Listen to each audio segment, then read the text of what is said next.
Hello students, hope you all are doing well.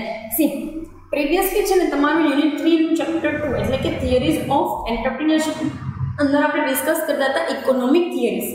તમને છે ને ટોટલ 5 ઇકોનોમિક થિયરીઝ આપેલી છે, જેની અંદર આપણે પ્રીવિયસલી માર્ક કેસલની થિયરી ડિસ્કસ કરી, જેણે એવું કીધું હતું કે ભાઈ એન્ટરપ્રિન્યોરશિપની છે ને બહુ શોર્ટેજ છે આપણા માર્કેટની અંદર, કે બહુ સ્કેર્સિટી છે આપણા માર્કેટની અંદર. એ શોર્ટેજ માટે તમારે અમુક ક્વોલિટીઝવાળા માણસો, આવી ક્વોલિટીઝ હોય ને જેની એવાળા માણસો જે છે ને એ તમારે જોઈએ. એ માણસો હોય, એ વ્યક્તિ છે એ એન્ટરપ્રિન્યોર બને છે તો માર્કેટની અંદર એન્ટરપ્રિન્યોરશિપ ઇફેક્ટિવલી આવી શકે. પછી એક આપણને એક્સ એફિશિયન્સી થિયરીવાળા ભાઈ હતા જેનું નામ હતું લેવિન્સ્કી. બરાબર, એ લેવિન્સ્કીએ તમને શું કીધું હતું કે ભાઈ કંપનીની અંદર છે ને આવી બધી વસ્તુઓ એટલે કે જે આઇડલ કેપેસિટી છે ને એ ઇકોનોમિક ના કહેવાય, એના લીધે કંપનીને નુકસાન થાય. એને એ વસ્તુ સ્ટડી કરવામાં હેલ્પ કરી કે ભાઈ તમે આવા નવરા પડેલા રિસોર્સિસ ન રાખો, કંપનીનો પ્રોફિટ ઓછો થાય છે, કંપનીને નુકસાન જાય છે. તો આ બે થિયરી આપણે સ્ટડી કરી લીધું, માર્ક કેસલ અને લેવિન્સ્કીની. નેક્સ્ટ થિયરી આપણી ત્રીજા નંબરની છે હાર્વર્ડ સ્કૂલ થિયરી. આ પણ ઇકોનોમિક થિયરીઝ છે જે તમને આર્થર કોલે આપેલી છે. આર્થર કોલની પહેલાં પણ આપણે એકાદી ડેફિનેશન ભણી ગયા છે પ્રીવિયસ સેશન્સની અંદર. આર્થર કોલ શું કહેવા માંગતા હતા, બરાબર. આની અંદર આર્થર કોલ તમને અલગ અલગ વેઝની અંદર અલગ અલગ પોઈન્ટ ઓફ વ્યૂ છે, જેમાં એ પ્રોફિટ ઓરિએન્ટેડ વેઝ તમને બતાવે છે કે ભાઈ પ્રોફિટ નથી કમાતા ને then get out of this market. તમારો business if your business is not profitable business or not gaining any kind of profit, then you can get out of this market, so you can free up this space for the one who are deserving. આખી એને profit related theory બતાડી છે. Let us discuss. Arthur H Cole પ્રોપાઉન્ડેડનો meaning થાય founded અથવા તો શોધવી અથવા તો લઈ આવવી. Fine. So propounded this theory. According to this theory, entrepreneurship comprises of activities to maintain or develop profit-oriented business, having interaction with the internal situation of the business or political, economic and social factors surrounding with the business. એને છે ને તમને simplest મેનરની અંદર Harvard થિયરીની અંદર ભાઈ એવું કીધું કે કોઈ પણ બિઝનેસ પહેલાં તો એણે આખી થિયરી એક વસ્તુ તમને કહી દઉં કે અત્યારે હું તમને જે સ્ટડી કરાવું છું these are the only crux of the theory. Crux એટલે કે એનો મેઇન પાર્ટ, થિયરીનો મેઇન પાર્ટ. બરાબર. તમારે જો ઇનડેપ્થ વાંચવી હોય તો you can refer the books.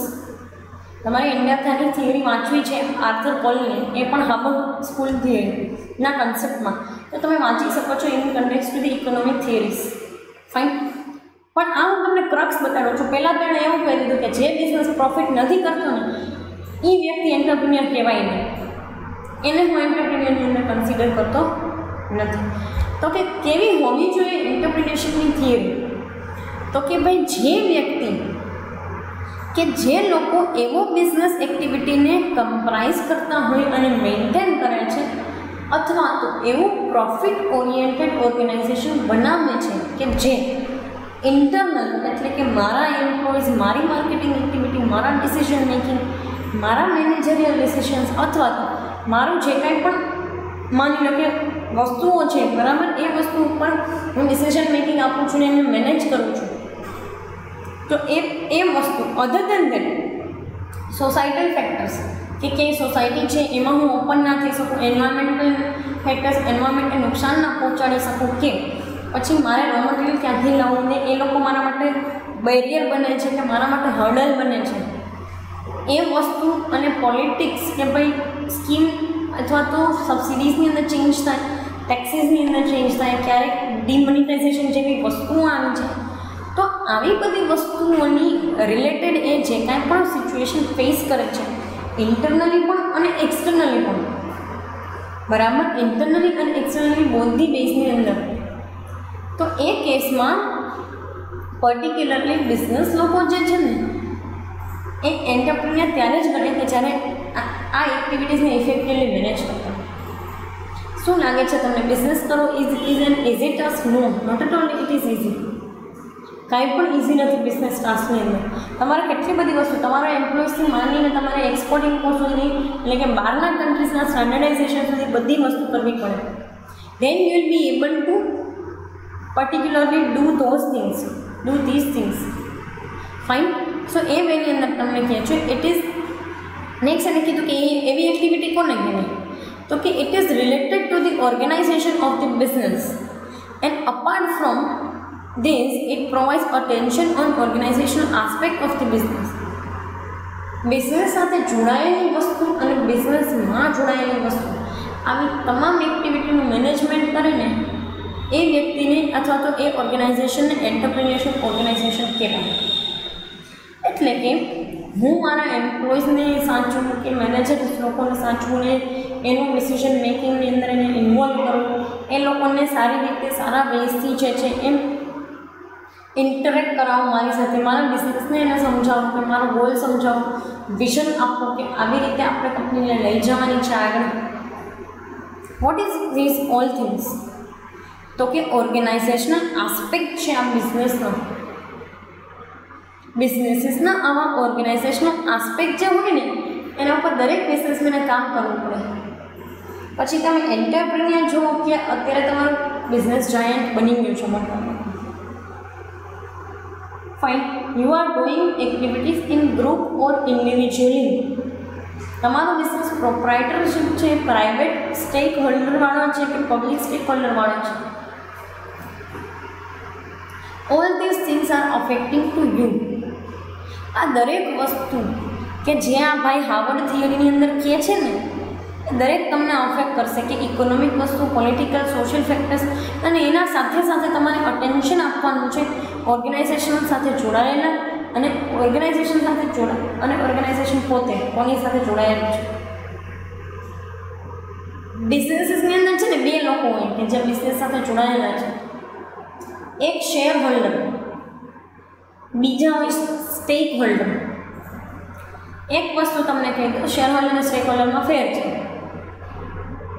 Business stack holder are the parties related to the business. જે લોકો બિઝનેસ સાથે જોડાયેલા છે that R known as a stack holder.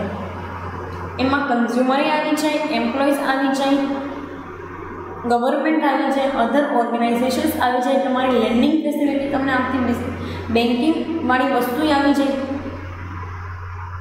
આ તમામ વસ્તુ આવી જાય અને એના ઉપરથી જ તમારે આ એન્ટરપ્રિન્યોરશિપ એક્ટિવિટીને મેનેજ કરવાની હોય. બરાબર. એટલા શું કહે છે તો કે it guards social and economic changes which affect the business decisions. Entrepreneurship theory તો એવી હોવી જોઈએ કે એન્ટરપ્રિન્યોરશિપ તો એ બિઝનેસ ઓર્ગેનાઇઝેશન એવું હોવું જોઈએ કે જે સોશિયલ ચેન્જીસ અને ઇકોનોમિક ચેન્જીસથી બિઝનેસ એક્ટિવિટીઝને બચાવી શકે અથવા તો એના અકોર્ડિંગ ટુ બિઝનેસ ડિસિઝન્સ લઈ શકે. Fine. then and then only you can call this theory as particularly Harvard business theory, or particularly you can call it profit oriented theory. કારણ કે ઘણી વખત છે ને બધું થતું હોય, બધી એક્ટિવિટીઝ પ્રોપરલી ચાલે છે બિઝનેસીસની અંદર, but still businesses are not able to get any kind of profit.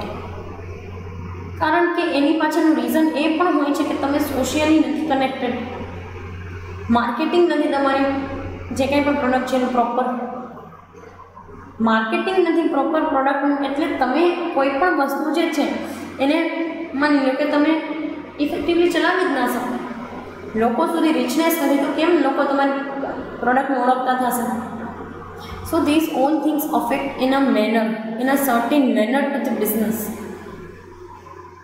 ઘણી વખત પોલિટિક્સનો એટલો હાથ હોય, તમે ગમે એટલી ટ્રાય કરો ને અમુક લોકો અમુક પાર્ટીઝ તમને છે ને એ લેવલ સુધી પહોંચવાના નહીં. Fine. So this all are the particular Harvard theories point of view in terms of profit oriented things. Next તમને થિયરી ઓફ પ્રોફિટ આવી છે પ્રોફેસર ફ્રેન્ક નાઇટે. ફ્રેન્ક નાઇટે આ થિયરી જે છે એ ફાઇન્ડ આઉટ કરેલી હતી પ્રોપરલી પોતાના જે છે એ વે ઓફ ડુઈંગ માટે. ફાઇન. આ થિયરીને શું કામ થિયરી ઓફ પ્રોફિટ કહે છે ને એ આગળ આવી જશે અને આગળ આઈડિયા આવી જશે, પણ હું તમને એક બેઝ બાંધી દઉં આખી થિયરીનો. અહીંયા આપણે જે ડિસ્કસ કરીએ છીએ they are the just main point of views. Fine. Crux તમને આની અંદર બતાવી દઈશ, બટ અત્યારે તમને એક બેઝ બાંધું છું શું કામ એને પ્રોફિટ થિયરી કહેવાય છે. તો કે see businesses are the riskier one. Business છે ને રિસ્કવાળા જ હોય હંમેશા. And then you are expecting something in return or reward as a part of the reward. Businesses ક્યારેય શરૂઆતથી પ્રોફિટેબલ ન હોય. હજુ તો તમે એ વસ્તુની અંદર ઝંપલાવો છો. બની શકે એ સક્સેસફુલ નીવડે પણ અને સક્સેસફુલ ન પણ નીવડે. માર્કેટમાં તમારી વસ્તુ વેચાય પણ નહીં વેચાય. તો તમે ઇન્વેસ્ટ કર્યા પછી એવું તો ન ધારીને ચાલી શકો કે તમને પર્ટિક્યુલર વેની અંદર એક પ્રોફિટ જનરેટ થશે. એવું પહેલેથી તમે ધારી ન ચાલી શકો. હા, તમે એક હોપ રાખી શકો કે આ વસ્તુ વેચાશે માર્કેટમાં અને પ્રોફિટ જનરેટ થશે, પણ એવી શ્યોરિટી નથી કે પ્રોફિટ જનરેટ થશે જ. Fine. So that is the thing. અને એ મેનરની અંદર તમને કીધેલું છે એવો આખો બેઝ બાંધેલો છે જેમાં risk, uncertainty, policies as well as government કેવી વસ્તુઓ કરે છે ને એ વસ્તુ પણ તમને આપેલી છે. Let us discuss. શું કહે છે તો કે ફ્રેન્ક એચ નાઇટ, બરાબર, પ્રોફેસર ફ્રેન્ક નાઇટે propounded this theory of the profit. એણે શોધેલી છે આ થિયરી. He suggested that entrepreneur as a recipient of pure profit. જો ભાઈ એન્ટરપ્રિન્યોર તો એવો જ હોવો જોઈએ કે પ્યોર પ્રોફિટ લઈ શકવો જોઈએ. Entrepreneur bears the cost and risk, bears of cost or risk and uncertainty. Cost of risk and uncertainty. શું કામ એન્ટરપ્રિન્યોરને પ્યોર પ્રોફિટ ઓર પ્રોપરલી પ્રોફિટ મળવો જોઈએ? કારણ કે એ એકમાત્ર એવો વ્યક્તિ છે કે જે રિસ્ક અને અનસર્ટેનિટી જે છે એને બેર કરતો હોય છે માર્કેટની અંદર. એના માટેની એ દરેક વસ્તુ ઉપર ઇન્વેસ્ટમેન્ટ લગાડે છે, દરેક વસ્તુ ઉપર કોસ્ટ લગાડે છે. હવે આનો રિવોર્ડ ન મળે તો બધું પાણીમાં વયું છે. આજે હું જેટલું પણ મટીરિયલ છે મશીનરીનો લેઆઉટ કરું છું, ભલે જાજી 2-3 મશીન ઇનિશિયલ સ્ટેજે 2-3 મશીનરીનું લેઆઉટ કરું છું, અમુક પ્રોડક્ટ બનાવું છું, માર્કેટની અંદર માર્કેટિંગ કરું છું. દરેક એલિમેન્ટમાં રિસ્ક છે. વસ્તુ વેચાય ન વેચાય એમ તો કે હા આ રિસ્ક હું બેર કરું છું અને પછી મને કંઈ પ્રોફિટ જનરેટ ન થયું due to some unfavourable condition. એના માટે તમને અત્યારે જ એક એક્ઝામ્પલ આપી દઉં કે આપણે માર્ચથી લોકડાઉન ચાલુ થયું, કોઈ વ્યક્તિએ જાન્યુઆરીની અંદર નવો બિઝનેસ ચાલુ કર્યો, હવે બિચારા કેટલી નુકસાની ગઈ માર્ચ મહિનાથી. માની લો કે તમે એને બિઝનેસ સ્ટાર્ટ કર્યો તો કોઈ વ્યક્તિ હવે એની વસ્તુ અત્યારે લેતું ન હોય. હવે એને ફરી પાછું બધી વસ્તુની અંદર ઇન્વેસ્ટમેન્ટ તો ના કરવું પડે, બટ ઇન્વેસ્ટેડ વસ્તુને પ્રોક્યોર તો કરવી પડે ને. મશીન એમને પડ્યા હોય એને પાછા ઓઇલિંગ કરાવવા પડે ને એ બધી વસ્તુ કરવી પડે. રિસોર્સિસ આઈડિયલ પડ્યા છે તો એને યુઝ કરાવવા પડે. તો એ રિસ્ક એને લીધું હતું અને એને એની કેટલી બધી વસ્તુ એને આમાંથી પ્રોફિટ જનરેટ ન થતા અને કેટલું બધું એને બેર કરવું પડશે. Fine. So that is the thing. અને એ પોઈન્ટ ઓફ વ્યૂથી આણે કીધું છે કે ભાઈ તમે એવું કરો કે જેમાં તમને અલ્ટિમેટ પ્રોફિટ જનરેટ થાય. ભાઈનું કહેવું ટૂંકમાં એમ છે, પ્રોફેસર ફ્રેન્ક નાઇટનું કહેવું એમ છે કે તમે એવી એક્ટિવિટી કેવી રીતે બિઝનેસ કરો કે જેમાંથી તમને શ્યોર પ્રોફિટ જનરેટ થાય. અનસર્ટેનિટી ક્યાંય નહીં, રિસ્ક તો બધામાં છે, અનસર્ટેનિટી ના હોવી જોઈએ કે સાવ થશે જ નહીં કે થશે કે નહીં થાય ખબર નથી પડતી જ. તો એટલા તો તમે શ્યોર હોવા જોઈએ ને. ફાઇન. નેક્સ્ટ તમને કહે છે કે accidental decrease in the demand for a product, entry of new and competitors in the business, unfavorable changes in government policy etc. create uncertainty and burden over entrepreneur. અચાનકથી accidentally decrease આવી જાય છે જે ડિમાન્ડમાં, એટલે કે હમણાં જ આથી માર્ચથી લોકડાઉન થયું ત્યારની વાત કરું છું. અચાનક જ ડિમાન્ડની અંદર ઘટાડો આવી જાય છે. તમે એવું વિચાર્યું હતું કે તમે માર્કેટમાં 2-3 મહિના પોતાની પ્રેઝન્સ દેખાડશો તો લોકો તમારી વસ્તુ લેશે, એવું તો કાંઈ થયું જ નહીં. એની તો કંઈ વસ્તુ થઈ જ નહીં. ફાઇન. સો નેક્સ્ટ શું કહે છે તમને તો કે અચાનકથી એક્સિડેન્ટલ ડિક્રીઝ થાય છે ડિમાન્ડમાં, નવા કોમ્પિટિટર આવતા જ છે એના લીધે મને રિસ્ક તો ફીલ થાય ને. કે એ લોકો મારા કરતાં આગળ વધી જશે. Unfavourable changes in the government policy. Government મારા ઉપર જે કાંઈ પણ મને સ્કીમ આપતી હતી, સબસિડી આપતી હતી, બધી પાછી લઈ લીધી. હવે એના લીધે મારા ઉપર કેટલું બર્ડન ક્રિએટ અનસર્ટેનિટી આવી ગઈ કે હવે માર્કેટમાં પ્રોડક્ટ વેચાશે કે નહીં.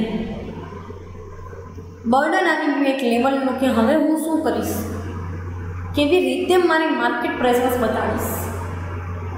એન્ટરપ્રિન્યોર માટે તો in terms of capital, here in terms of resources, here in terms of competition, here in terms of unfavourable government policies, આપણે તો રિસ્ક જ ફીલ કરીએ છીએ ને દરેક જગ્યાએ. તો એ રિસ્ક ઉપર તમને કીધેલું છે કે ભાઈ એના લીધે બર્ડન ક્રિએટ થઈ જાય છે એન્ટરપ્રિન્યોર. ફાઇન, એના લીધે એન્ટરપ્રિન્યોર બિચારાને પ્રોફિટ કમાવાનો હોય, પ્રોફિટ તો મળે જ નહીં, પૂરું થઈ ગયું પ્રોફિટનું તો અહીંયા. ફાઇન, નેક્સ્ટ શું કહે છે તો કે the entrepreneur who possess the ability to overcome risk easily earns profit અને uncertainty can be decrease by consolidation. દરેક વસ્તુને કન્સોલ્ટ કરવી પડે. તો કન્સોલિડેશનનો સીધો સાધો મતલબ સમજાવી દો. દરેક વસ્તુનું અગાઉ તૈયારી રાખવી અને એ કન્સોલિડેશન કરો છો ને, કન્સોલિડેશન અગાઉ તૈયારી રાખો છો ને, પ્રિપરેશન, તો રિસ્ક છે ને એને સહન કરવાની તાકાત ન હોય. રિસ્ક મિનિમાઇઝ થઈ જાઓ ઓટોમેટિકલી. જેમ કે તમે અગાઉથી પ્રિપેર્ડ હોય એક્ઝામની અંદર, તો એક્ઝામની અંદર ઓછા માર્ક આવવાની કે ફેલ થવાની અનસર્ટેનિટી ઓછી થઈ જાય. બરાબર, એ જ રીતે તમને આ વસ્તુને પ્રેઝન્ટ કરેલી છે કે જે એન્ટરપ્રિન્યોરની અંદર એબિલિટી હોય એ રિસ્ક મિનિમાઇઝ કરીને પ્રોફિટ અર્ન કરી લે છે માર્કેટમાંથી. અને જેની એબિલિટી ઓછી હોય ને, જેની એબિલિટી નથી ને, એણે કોન્સોલિડેટ કરવું પડે છે. કોન્સોલિડેટ કરો, તમે અગાઉથી પ્રિપરેશન રાખો, તૈયારી રાખો જ કે મારા બિઝનેસની અંદર કેટલી પણ અનસર્ટિનિટી આવશે, ડિમાન્ડ ઓછી થઈ જાય, આ છે તે છે, પેકેજિંગના લીધે કે કોમ્પિટિશનના લીધે હું પ્રોબ્લેમ્સ ફેસ કરું છું, તો એ કેસની અંદર મારે જે છે એ શું વસ્તુઓ જે છે એ રાખવી પડશે માઇન્ડમાં, કે કઈ કઈ વસ્તુની તૈયારી રાખવી પડશે માઇન્ડમાં. ફાઇન. સો એ વસ્તુ જે છે એ તમને આની અંદર એક્સપ્લેન કરેલી છે કે ભાઈ કોન્સોલિડેટ કરો, અગાઉથી પ્રિપેર રાખો, કે ભાઈ ઇન્સ્યોરન્સ લઈ રાખો, આ છે તે છે. કોઈ એવી અનસર્ટિનિટી આવી કે ભાઈ લોસ થશે મને, કે લોસ બેર કરવાની મારામાં તાકાત નથી, એવી કોઈ પણ તમારામાં અનસર્ટિનિટી આવે છે બિઝનેસની અંદર, તો તમારે એ વસ્તુ માટેની તૈયારી રાખવી પડે. માલ ક્યાંય વેસ્ટ થઈ ગયો, કે માલ ક્યાંય બળી ગયો, કે ગોડાઉનની અંદર માલ ખરાબ થઈ ગયો, તો તમારી પાસે એ વસ્તુ માટે ઇન્સ્યોરન્સીસ હોવા જોઈએ. મશીનરીને કેમ ઘસારો ના લાગે, કેમ ટાઈમ ટુ ટાઈમ એને તમારે ઓઇલિંગ કરાવવું, કે જેના લીધે તમારે નુકસાન ક્યાંય ફેસ ના કરવી પડે. ફાઇન. સો એ વસ્તુ માટે તમને કીધું છે. See this is all about particular for this lecture, this is all about the Harvard school theory, કે જેમાં એણે અલગ અલગ રીઝન્સ આપણને એક્સપ્લેન કર્યા કે જેને લઈને તમારે પ્રોફિટ બિઝનેસની અંદર કરવો જોઈએ. જ્યારે થિયરી ઓફ પ્રોફિટની અંદર એવું કીધું કે વ્યક્તિ જો રિસ્ક બેર કરે છે ને તો પ્રોફિટ મળવો જ જોઈએ. ફાઇન. આવા આ બે થિયરીની અંદર એ લોકોએ એક્સપ્લેન કર્યું. પર્ટિક્યુલર કમિંગ સેશન્સની અંદર આપણે theory of encouragement, economic encouragement study કરશું. બરાબર, જે પણ ઇકોનોમિક થિયરીનો જ એક ભાગ છે. અત્યારે અહીંયા સુધી રાખીએ. Thank you so much.